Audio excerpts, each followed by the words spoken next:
So, Black Clover starts episode 3 off basically with a transition episode. Is the best way, I think, to go about it. Because I don't like to call these episodes setup episodes, guys. Because this is an episode that doesn't really set too much up. It's getting you to the next setup. The next, I guess, plot point per se. And that is getting to the royal, capital.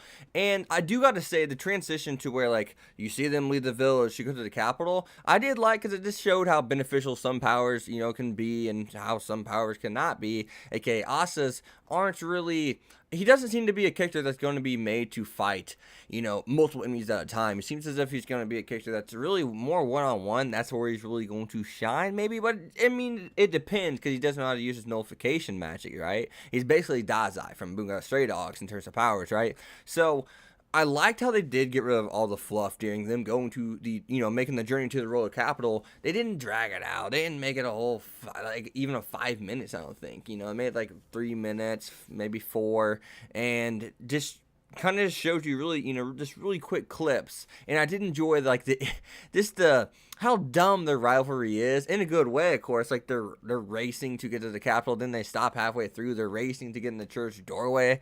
So it's really cool and actually fun to see that. But probably my favorite actual part in this, episode is probably Father. We see him early on in the episode just talking about how Asa doesn't have a chance in hell, and he tells it to his face.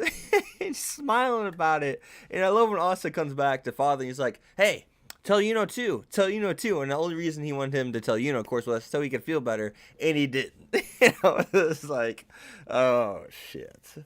Oh, shit. But him in the Nosh scene, how he's saying, if you do this, I will believe too. Orphans like us, we've been told who we are and how we don't have a chance in this world to become anything that's of substance per se and or of use to the society. And he's fallen into that trap. And is going to be the one, and us are going to be the ones, I guess, to break him free of that mold. But I guess even more than is going to be Asa, because he acts what he's described to be, and that's the best way to put it, right? He acts as what he is described to be, and that's something that really kind of, I think, draws me to his character more than and really I root for him more, right? So that's something I actually also did really enjoy in this episode too. But we also did learn about the skeleton that's actually at the village. It looks like some more of the kingdom used to be there, and that's where the first Wizard King fought that monster, and that's the same monster Asa trains inside of. So I wonder if that's going to have anything, of, I guess, anything has to be beneficial to Asta from him doing that. Was there like special magical power that resided there? I don't know. I'm just wondering.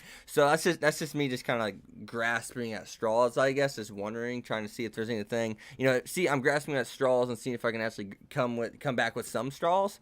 So other than that, though, I also did like the whole 9 squad thing, and then there's the Wizard King. The 9 squad serve underneath the Wizard King. I've heard something about a cool group. I'm hearing you have to make, if you're going to judge this anime to its fullest, you really have to make it to the squad that Asta joins. And I think if anyone doesn't make it that far, I mean, it's kind of, someone who's been watching anime for a long time, anyone who knows anime, knows long-running series, I made this apparent in my last video. And if you're a reviewer especially, that has great credibility and is in this community, and just, you should know better to not drop a series before it gets into its first initial arc if it's a long-running series. And that's what Black Clover needs to do. If anyone who drops a series before we get to the roller, if they drop it on episode 3, I would be kind of clueless. I could be like, why? You did not get to the meat and potatoes. You did not get to the true introduction. As far as I'm concerned, the first 3 episodes is a prologue. Long-running shows deserve you to actually get to, they deserve to be watched at least for like the first 2 actual arcs. I mean, like not the introduction. It's, it's sometimes you could have a faulty introduction. I mean, some people try to write off ReZero. It's just, it's not gonna be nothing special. Look how that turned out. That's all I got to say. And not saying Black Clover's going to be on that caliber of a show, because that happens every few years, every couple of years, every 2 to 3 years that happens, right? We get a show that good, maybe more 3 to 4 years.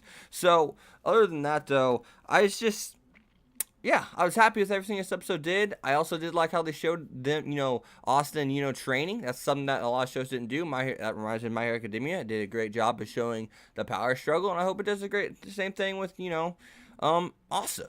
So, I mean, Naruto, the nine-tailed fox, was kind of there for him to just get that power from. So we didn't see as much of a power struggle per se, right? He basically won all of his fights. We did not get to see the power struggle from Ichigo too much. Not really too. We did, but I mean, early on we didn't, right?